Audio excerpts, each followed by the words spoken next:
Aarushi Malhotra and Rohan Mehta looked like the perfect newlyweds, beautiful, successful, and hopelessly in love.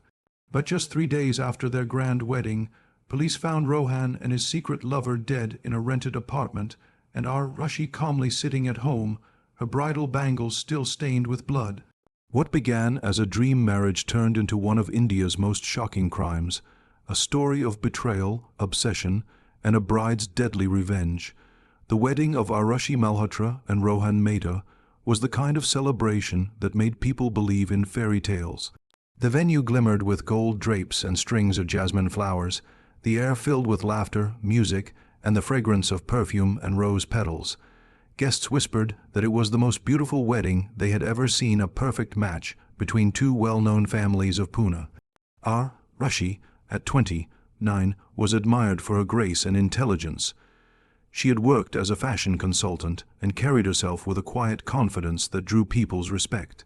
Rohan, at 31, was a software engineer at a top firm, charming and ambitious, with a reputation for being dependable and loving. To everyone watching, their union seemed destined for lifelong happiness. Aarushi had dreamed of a wedding like this since she was a teenager. She had spent months choosing every detail: the flowers, the menu, even the shade of gold in her bridal lehenga. On the surface, everything looked perfect, but deep inside, she sensed something she couldn't name. It wasn't fear or anxiety. It was more like a flicker of doubt that refused to go away. It began when Rohan arrived late to their engagement ceremony months earlier, claiming work delays. Since then, he had often been distracted during their phone calls, his tone sometimes distant, his words oddly measured. Aarushi noticed but brushed it aside, thinking every couple had moments of uncertainty. On the wedding day, as guests surrounded her with congratulations and blessings, Rohan's attention kept wandering. He checked his phone repeatedly, stepping away from the mandap several times under the excuse of handling last-minute arrangements. Aarushi told herself not to overthink it. After all, he was about to become her husband, and she wanted to trust him completely. When they finally exchanged garlands, the crowd cheered, cameras flashed, and the families hugged each other with tears of joy. It was a scene from a dream, yet Aarushi couldn't help noticing that Rohan's smile didn't reach his eyes. That night, after the final guests had left and the city outside went quiet, Aarushi sat beside her new husband in the luxury hotel suite arranged by Rohan's family. She felt nervous and excited, ready to start her new life, but Rohan seemed distant again. He scrolled through his phone, replying to messages, claiming he was thanking relatives and friends. His responses were curt, his tone distracted. When Aarushi tried to speak, he nodded absently, his focus elsewhere.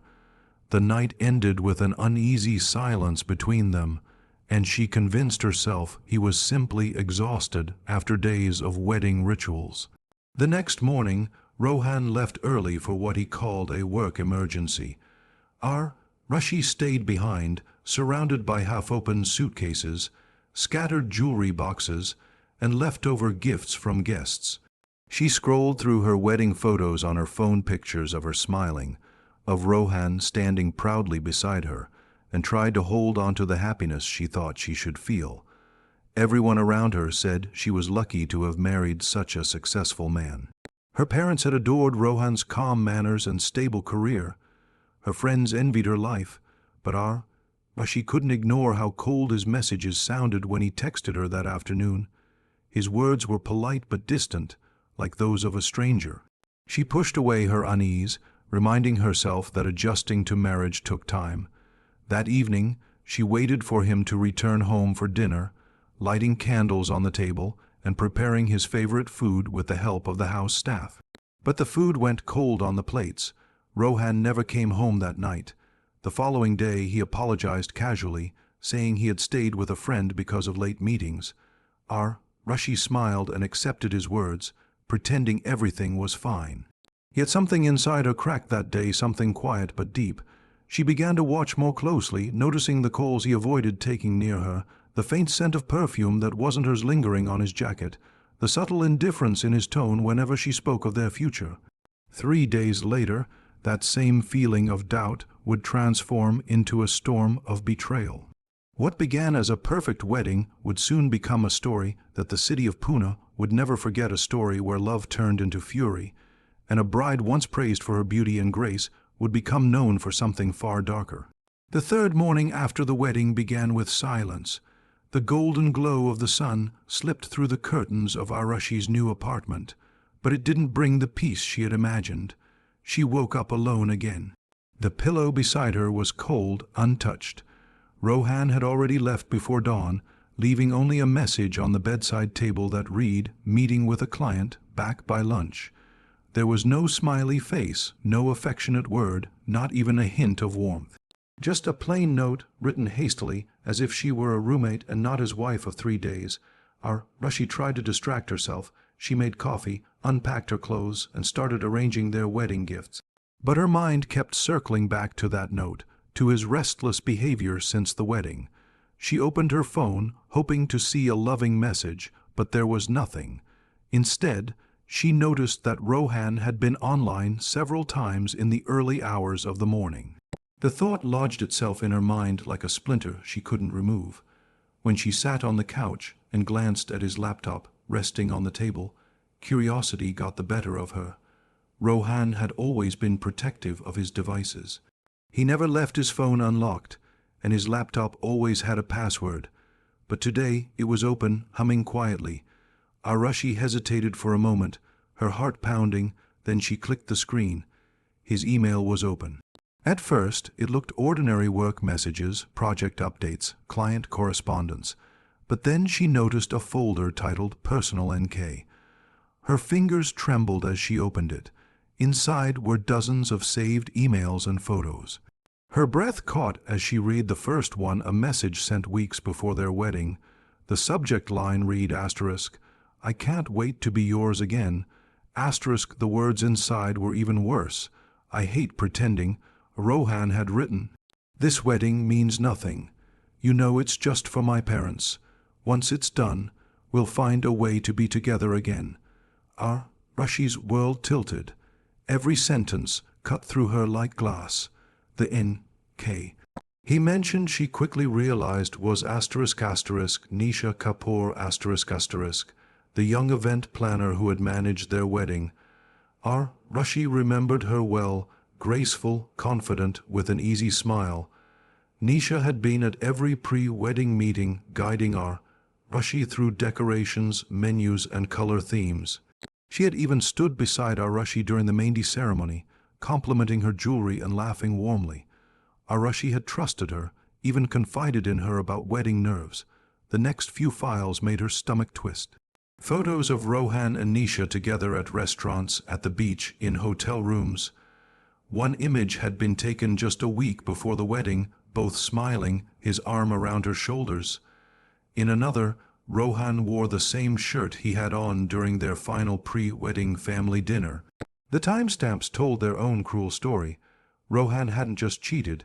He had done it while planning a life with Aarushi, while smiling beside her and making promises he never intended to keep. She scrolled further and found recent text backups synced to his email. The latest message, sent the night before, made her chest go numb. "Can't believe I'm married now. It feels fake. I just want to see you again, tomorrow evening." Anisha's reply came instantly. "I'll be waiting, same place." There was an address attached, a small rented apartment in Corgian Park, barely a few kilometers away. For several minutes Aarushi couldn't move, the screen blurred through her tears. Every happy moment from the wedding replayed in her mind: Rohan's smile during the vows, his hand on hers during the photographs, the way her parents had looked at him with trust. It all dissolved into a sickening lie. When her tears finally stopped, they left behind something colder than sadness. She closed the laptop, stood up slowly, and looked around the room.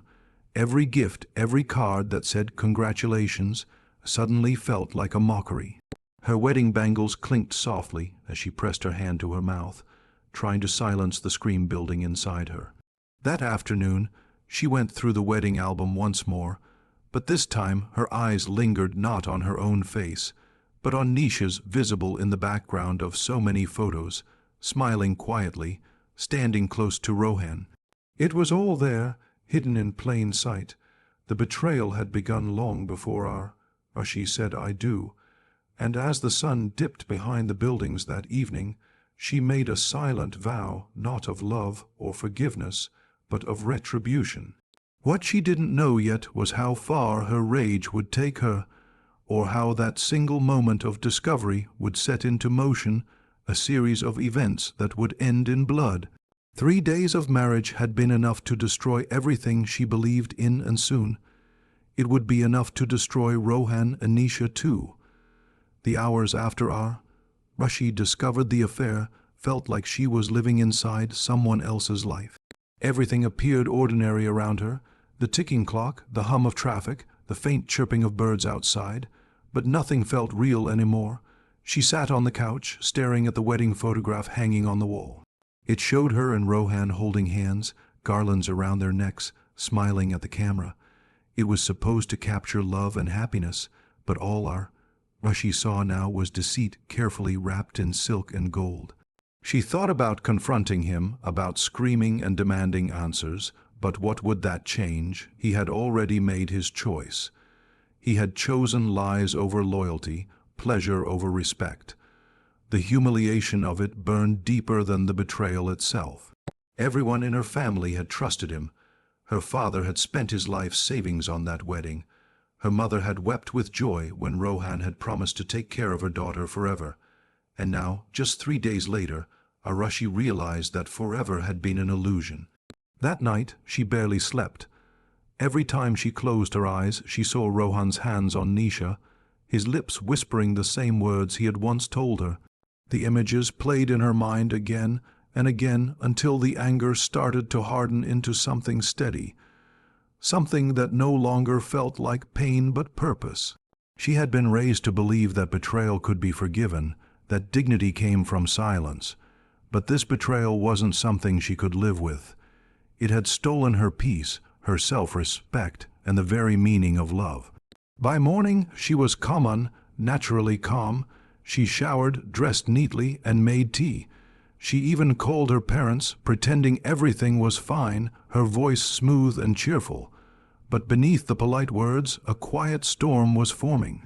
When she ended the call, she opened her phone and rechecked the address she had seen in Rohan's messages with Nisha. It was an apartment near Kogaon Park, a place known for its quiet streets and private rentals. The same address he had visited just hours before while she sat waiting for him with dinner at home. Around noon, she took a taxi to a nearby market, moving slowly through the crowd, unnoticed among hundreds of busy shoppers. Her mind worked with precision, planning every step. At a small hardware shop tucked between 2 restaurants, she bought a sharp kitchen knife. She told the shopkeeper it was for her new home. He smiled, congratulated her on her recent marriage, and handed her the knife in a paper bag. The irony of that moment almost made her laugh. When she returned home, she washed the knife and placed it carefully inside a folded cloth. Then she spent the next few hours preparing as if she were getting ready for another wedding event. She applied soft makeup, wore her favorite perfume, and draped herself in a pink sari, the same color she had worn on her wedding day. She looked at herself in the mirror and barely recognized the woman staring back. Her face was calm, her eyes clear. The softness that once filled her features had vanished, replaced by a quiet determination. As the sun began to set, Aarushi stood by the window watching the sky darken. The city lights flickered to life one by one. In the distance, she could see couples walking together, laughing, holding hands. It made her chest ache, not from longing, but from the final acceptance that love, for her, had ended the moment Rohan chose deceit. At 7 in the evening, she wrapped the knife in her dupatta and slipped it into her handbag. Her movements were deliberate, practiced. She locked the apartment door and walked down the stairs with slow, steady steps. The night air felt heavy, the city strangely quiet. Every sound, the rumble of passing cars, the faint bark of a stray dog, the whisper of the wind, seemed to echo in her mind. In her heart there was no hesitation left. She wasn't thinking of police or consequences. She wasn't thinking of tomorrow. There was only one truth guiding her now, the truth that Rohan and Nisha had taken everything from her, and she was going to take everything from them. With that thought, she disappeared into the evening. the newlywed bride walking calmly toward the beginning of her dark revenge. The apartment on the third floor smelled faintly of perfume and warm bread. Ordinary enough to be ordinary, the kind of place where secrets could hide behind a tidy living room and a carefully made bed. Aarushi had waited in the shadow of the corridor for several minutes, breathing slowly to steady the trembling that came and went like waves. Through the slatted curtains she could see a small table, a half-empty bottle of wine, and 2 glasses that caught the room's soft light. Laughter drifted out in tiny bursts. In that moment, everything she had rehearsed in her head fell away, replaced by an animal clarity. This was the place where the lie lived. She let herself in without knocking, the lock clicking soft and certain behind her. The apartment's door opened onto a compact living room. A framed print leaned on the wall, a small fern sat near the window, and the smell of food lingered in a saucepan still on the stove. Rohan and Nisha were closer than either had any right to be. They were slow and careless, the way people are when they believe themselves safe from consequences. Rohan's expression, which had been vacant and distracted at the wedding, looked different in private, inhibited, smug, as if he were finally playing a part that suited him. Seeing them together dissolved something in Aarushi that she had not known could be dissolved. The grief that had come first buckled, and rage arrived, focused and sharp. She moved across the room with deliberate quiet, each step measured so she would not startle them into the absurdity of pleading. The knife was heavy in its cloth. When she set it on the coffee table, it landed with a faint thud that seemed enormous against the steady murmur of their conversation. For a breathless instant, time narrowed to the small, terrible geometry of the 3 bodies in the apartment. The attack was sudden and terrible in its simplicity, like a sudden storm ripping through calm weather. There was no raised voice, no exchange of words to mark the moment. The motions were close, chaotic, and brief, a flurry of movement that left the room rearranged. Wine splashed over the table and soaked the carpet in deep, dark stains that spread like spilled secrets. A glass shattered against the floor with a sound that was almost apologetic. The fern toppled, soil scattering across the tiles.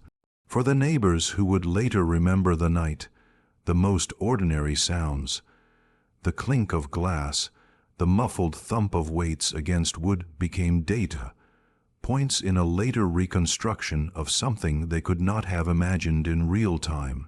When it was over, the room seemed to exhale. The laughter from minutes before had been replaced by a heavy silence that pressed against the ears. Aarushi stood in the middle of the living room, her chest tight, but her hands uncurling slowly as if she, too, were surprised to find herself intact and alone. She put the knife down on the coffee table beside Rohan's phone, its screen dark. The placement was almost casual, as if she had been setting down a cup after tea. For reasons she could not or would not explain later, she left it there. She walked out without running, closing the door behind her with a deliberate softness. Outside, the night was ordinary.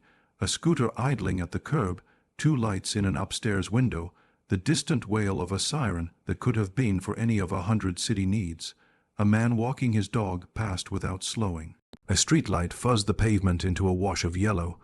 Aarushi moved with the measured steps of someone who had done what she had to do, and now only needed to return to the shape of her life that remained. Police would later piece the sequence together with forensics, witness statements, and the technology that archives modern lives' timestamps, CCTV frames, phone logs. In the hours immediately after, however, the apartment was simply a place where 2 people lay still, and a newlywed woman disappeared into the night. The neighbors did not understand then.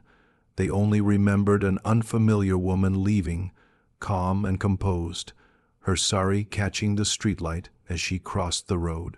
Inside, the scene was both intimate and surreal.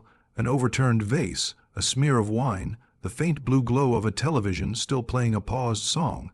It looked less like the aftermath of an atrocity than a place caught mid-gesture, like a room frozen between 2 acts of a play.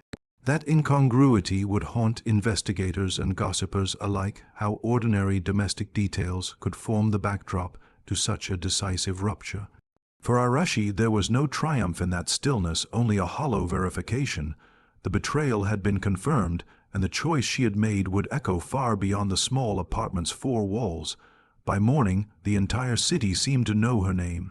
Newspapers printed her wedding photograph alongside headlines that read *3 days of marriage end in double murder. On social media, her smiling bridal face was placed next to a grainy image of police officers outside the Korgaon Park apartment. Some called her a victim, others a monster, but to Aarushi Malhotra, none of those words mattered anymore. She was sitting in a small, windowless police cell, her pink sari now dull with dried stains, her hair undone, her hands clasped together in eerie calm. The officers who had arrested her said she hadn't resisted, hadn't shouted, hadn't cried. She had simply looked at them and said, "I know why you're here." The investigation unfolded quickly. Neighbors confirmed seeing a woman matching Aarushi's description leaving the apartment around the time of the murders. Security cameras from nearby streets caught her walking steadily, head bowed, clutching her purse.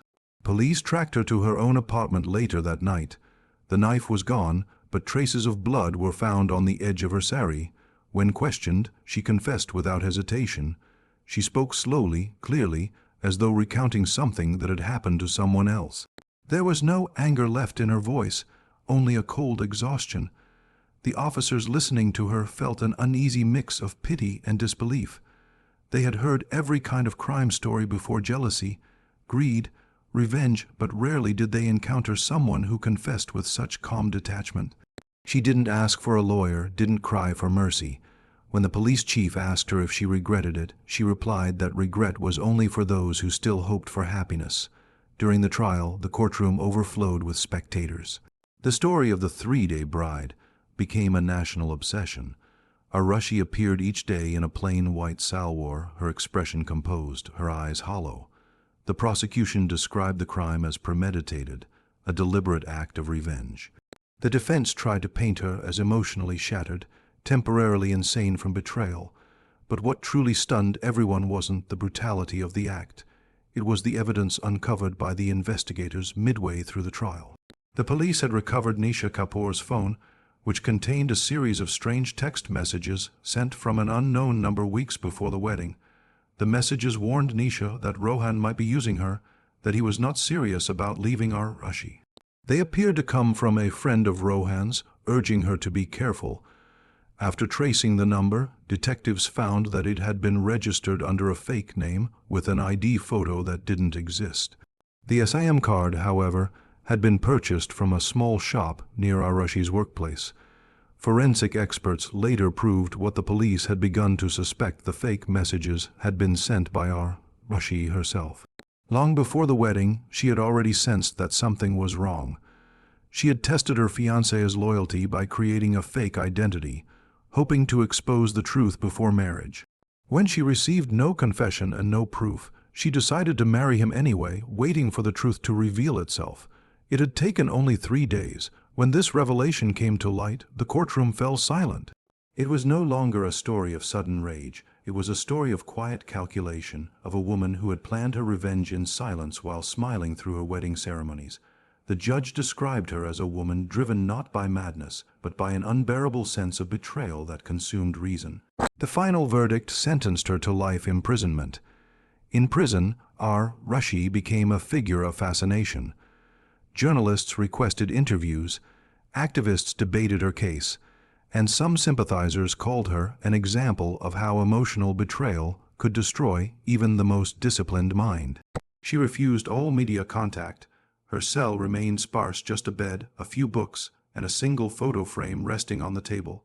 The picture inside was from her wedding day, showing her and Rohan smiling under a canopy of flowers. Some guards said she would stare at it for hours. Others said she never looked at it at all. Years later, people still told her story, the story of a woman who had everything but lost herself to heartbreak. Some said she was a victim of deceit. Others believed she had crossed a line that love never should. But no one denied one truth. Aarushi Malhotra's wedding had begun with celebration and ended with tragedy, leaving behind a chilling reminder that love, when betrayed, can turn even the purest heart into something unrecognizable.